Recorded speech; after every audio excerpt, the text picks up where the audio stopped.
Hello all, happy happy happy happy Diwali to everybody. मेरी दिवाली की शुरुआत हुई उस कुछ इस तरह से कि हम लोगों ने बनाई खूब सारी मिठाई, पकवान, फरसान। और इस तरह से मैंने बनाई थी कुछ वैरायटीज़ जो मैंने थोड़ी सी वीडियोस ली है, आगे पोस्ट करूँगी। अगर आप लोग को अच्छा लगे तो मुझे बताना। और फिर उसके बाद में धनतेरस थी तो मैंने डाल ली थी रंगोली। आप लोग को पता है धनतेरस क्यों मनाई जाती है? धनतेरस एक्चुअल में मनाई जाती है, धन्वंतरी भगवान प्रकट हुए थे। समुद्र मंथन जब हुआ था देवताओं और असुरों के बीच में, तो धन्वंतरी भगवान प्रकट हुए थे हाथ में सोने का कलश लेकर। तो उसके उपलक्ष्य में धनतेरस मनाई जाती है। पहला सुख निरोगी काया, दूसरा सुख घर में माया।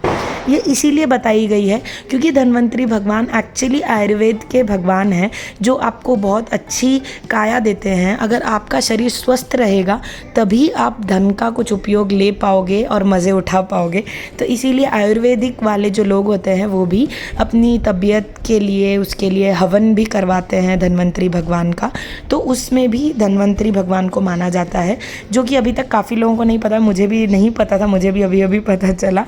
तो 13 दिए भी घर के अंदर या बाहर इसीलिए जगाते हैं क्योंकि आप लोग को 13 तरीके के बीमारियों से छुटकारा दिलाया जा सके।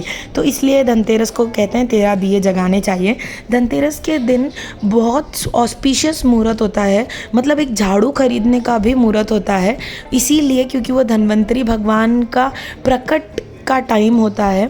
तो उसी टाइम पर कहते हैं कि सोना, चांदी, वस्त्र या कोई भी बर्तन खरीदने चाहिए क्योंकि वो आपको 13 गुना वृद्धि देते हैं, मतलब उसका 13 टाइम ज़्यादा इंक्रीज़ होता है आपके पास। तो इसीलिए तो धनतेरस के दिन भी ये चीज़ें खरीदी जाती है। स्पेशली लोग इस दिन सोना, चांदी, बर्तन तो खरीदते ही हैं और साथ में कोई लोग धनिया भी खरीदते हैं, कोई लोग कौड़ियाँ भी खरीदते हैं और काफ़ी सारे लोग हैं जो दिए भी खरीदते हैं, पूजन सामग्री या सामान भी खरीदते हैं, वो फुलियाँ, पताशे भी खरीदते हैं। तो इन सब का भी मुहूर्त होता है। हम लोगों ने भी ये सारे सामान खरीदे मुहूर्त पर। उसके टाइम पर फिर शाम में हम लोगों ने की धनतेरस की पूजा, जो कि पूजा बहुत अच्छे से रही। मेरा मेकअप काफ़ी फ्लॉलेस आया था इस दिन, पूजा के दिन। देखिए रात में 11:30 बज गए तो भी मेरा मेकअप बिल्कुल नहीं हिला, जैसा था वैसा का वैसा रहा। मुंह धोने के बाद भी मेरा मेकअप इंटैक्ट था। तो मैं आगे गेट रेडी विथ मी वाला डालूंगी वीडियो आप लोगों के लिए, जहाँ पर आप लोग भी देख पाओगे कि मैं क्या मेकअप प्रोडक्ट्स यूज़ करती हूँ। नेक्स्ट डे छोटी दिवाली पर हम लोग इतना कुछ करते नहीं है तो मैंने वो व्लॉग बनाया नहीं, पर आगे दिवाली वाले दिन हम लोगों ने चौक पुराया था। हम लोगों में चौक पुराना कहते हैं इसको, मतलब मेन अपने घर के आंगन में, मतलब सेंटर में खड्डी से और गेरू से इसको ऐसे पोता जाता है। तो मैंने भी ये छोटी सी रंगोली बनाई थी वहाँ पर। ये तोरण जो आप देख रहे हैं ये मैंने खुद ने बनाई है, तो इसका भी मैं आपको आगे लिंक शेयर करूँगी। मैं इसका भी वीडियो बनाऊंगी आप लोग के लिए, अगर किसी को बनानी हो तो आप लोग भी बना सकते हो। तो नेक्स्ट जो दिवाली आती है, दिवाली के दिन सब लोग कहते हैं कि राम जी घर आए थे इसीलिए दिवाली मनाई जाती है। तो राम जी जब घर आए थे तो लक्ष्मी जी की पूजा क्यों की जाती है? मेरे को भी सालों से ये क्वेश्चन था, पर एक्चुअल में लक्ष्मी जी की पूजा इसलिए की जाती है क्योंकि जब समुद्र मंथन हुआ था तो दिवाली वाले दिन लक्ष्मी जी प्रकट हुई थी और फिर वहाँ पर विष्णु भगवान की लक्ष्मी जी की शादी हुई थी। तो उसी उपलक्ष्य में सब लोगों ने दीप जलाए थे, बहुत खुशी मनाई थी कि धन की देवी आई है। तो उनके स्वागत के लिए कि वो हमारे घर भी आए और सब कुछ धन, समृद्धि, वैभव, ऐश्वर्य सबके घर में फैले, चारों ओर फैले, उसकी खुशी में दीप जलाए गए थे। तो इसीलिए लक्ष्मी जी की पूजा की जाती है। और एक्चुअल में राम जी अयोध्या को लौटे थे तो सब लोगों ने उनकी खुशी में भी दीपक जलाए थे।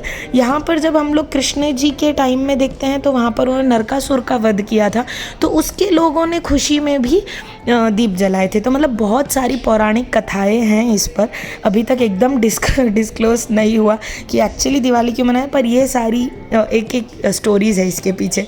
तो छोटे बच्चे यार बहुत ज़्यादा डरते हैं, पटाखे वटाखे फोड़ते हैं। तो कियांश तो नीचे जाने का नाम ही नहीं ले रहा था, घर से बाहर ही नहीं निकल रहा था, उसको इतना डर लग रहा था, घर पर ही बैठा था। और दिवाली का मेरा कुछ लुक इस तरह से था जो मुझे बहुत ज़्यादा पसंद आया। मैंने सिंपल एंड सोबर लुक रखा था, हमेशा की तरह भर भर के मेकअप या ज्वेलरी नहीं डाली थी। मेरा घर भी काफ़ी सिंपल मैंने इस बार सजाया हुआ था और उल्ली सेट देखो मैंने यहाँ पर लगाया था। फिर हम लोग नीचे पूजा वूजा करके नीचे गए और फिर हम लोगों ने खूब सारे पटाखे फोड़े। यार अभी ना इतनी वैरायटी के पटाखे आ गए हैं कि पता ही नहीं कि किसको कैसे फोड़ना चाहिए। मुझे तो ये भी नहीं पता होता। मैं मेरे हस्बैंड को पहले पूछती हूँ कि इसको कैसे फोड़ूँ, ये उड़कर कहीं अंदर ना आ जाए, बाहर की तरफ ही जाए।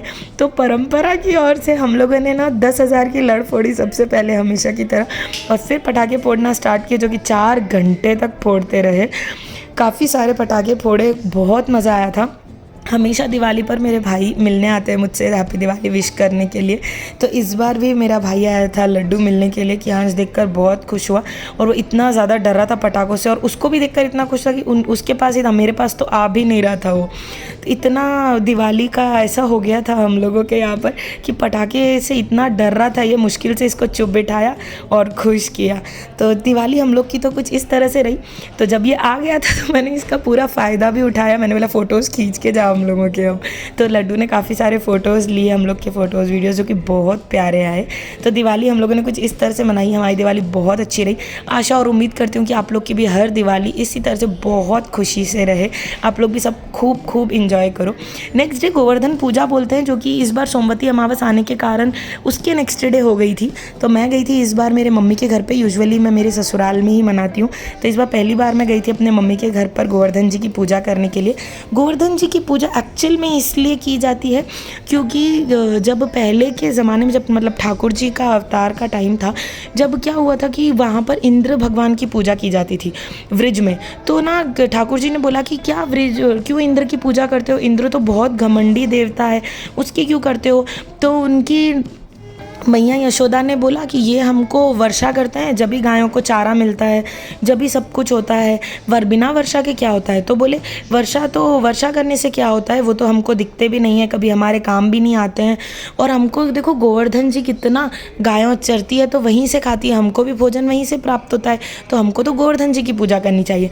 तो सभी व्रजवासियों ने गोवर्धन जी की पूजा की, और गोवर्धन जी की पूजा की तो वो बहुत ज़्यादा नाराज़ हो गए कि ना ये कृष्ण के कारण मेरी पूजा बन करके गोवर्धन जी की पूजा की। इसको अभी मैं बताता हूँ। तो उन्होंने 7 दिन तक भारी वर्षा की, और कृष्ण भगवान ने अपने सुदर्शन चक्र को कहा कि तुम ऊपर से वर्षा को रोकने की कोशिश करो, और नीचे से उन्होंने अपने सर्प को कहा कि तुम ना पानी का अभाव यहाँ से हटाने की कोशिश करो। तो उसी तरह से 7 दिन तक प्रभु अपने हाथ में गोवर्धन पर्वत को लेकर खड़े रहे, और पूरे व्रजवासियों को, गायों को, सबको उस गोवर्धन पर्वत के नीचे अपनी शरण दी। तो जब वर्षा बंद हो गई तो सभी गोवर्धन वासियों ने, ठाकुर जी कुछ नहीं खाए हुए थे, तो सबने अपने अपने घर से पकवान बना कर लेकर आए। उनकी मैया ने सोचा कि मेरा लल्ला तो 7 दिन से कुछ नहीं खाया है, तो 8 भोजन का प्रयास 7 दिन में करके उन्होंने 56 भोग बनाए। और फिर ना उसी दिन से प्रथा चालू हो गई कि सब लोग दिवाली के बाद में गोवर्धन पूजा करेंगे, और सभी लोग अन्नकूट करेंगे, जहाँ पर सब एक साथ बैठकर खाएंगे। और ये ना इतना मज़ा आता है। हम लोग बचपन से हम लोग देख रहे हैं, हम लोग मतलब वेट करते थे कि अन्नकूट कब स्टार्ट होगा, क्योंकि हर मंदिर में, हर जगह, हर किसी के घर में अन्नकूट होता था। तो जा जाकर प्रसादी लेने में बहुत मज़ा आता था। मेरे घर पर भी हर साल अन्नकूट होता है, और बहुत भव्य तरह से होता है। तो हम लोग परिवार वाले ही होते हैं। तो यहाँ पर मेरी मम्मी और भाभी मिलकर काफ़ी तैयारियाँ कर रहे हैं किचन में। मेरा भाई बाहर सेवा में लगा हुआ है। और फिर जब पूरी तैयारी हो गई, ठाकुर जी को भोग का समय हुआ, तो यहाँ पर पप्पा बच्चों को लिए बैठे हैं। ये लोग बहुत मस्ती करते हैं, सब बिखेर देते हैं। और फिर भजन वगैरह कीर्तन चल रहे थे। तरह से हम लोग की गोवर्धन पूजा संपन्न हुई विधिवत, और बहुत मज़ा आया। पूरे के पूरे 56 भोग लगे हुए थे। उसके बाद में हम परिवार वालों ने मिलकर प्रसादी ग्रहण की। बहुत ज़्यादा अच्छा लगा। जब हम सारे लोग एक साथ मिलते हैं ना, तो अलग ही एक वाइब होती है। घर में बहुत सुख शांति ऐसा लगता है, बहुत अच्छा लगता है। तो हम लोग सारे परिवार वाले थे जिन्होंने, और काफ़ी सारे फ्रेंड्स रिलेटिव भी थे। तो हम लोगों ने काफ़ी आनंद उठाया, और सब लोगों ने साथ में बैठकर प्रसादी ली, और हम लोग सब इसी तरह से खाते हैं, सब साथ में मिलकर। तो ये मेरी पूरी फैमिली है जो हम लोग सब साथ में एंजॉय कर रहे हैं, सब लोग बातें कर रहे हैं कि हमको इसी में मज़ा आता है। हम लोग पार्टीज़ में बिलीव नहीं करते जितना हम लोग पूजा में बिलीव करते हैं, और हमको यही बहुत खुशी देती है। तो बस हम लोगों की कुछ इस तरह से रही थी दिवाली, जो कि बहुत मज़ेदार थी। और मैं उम्मीद और आशा करती हूँ कि आप लोगों की भी दिवाली इससे कई गुना ज़्यादा अच्छी हो, सबके घर में सुख, समृद्धि, शांति, वैभव, ऐश्वर्य आए और सब लोग खूब तरीके से आनंद उठाओ अपने जीवन के, सब लोग सुखी मनाओ। So cheers to all and happy Diwali.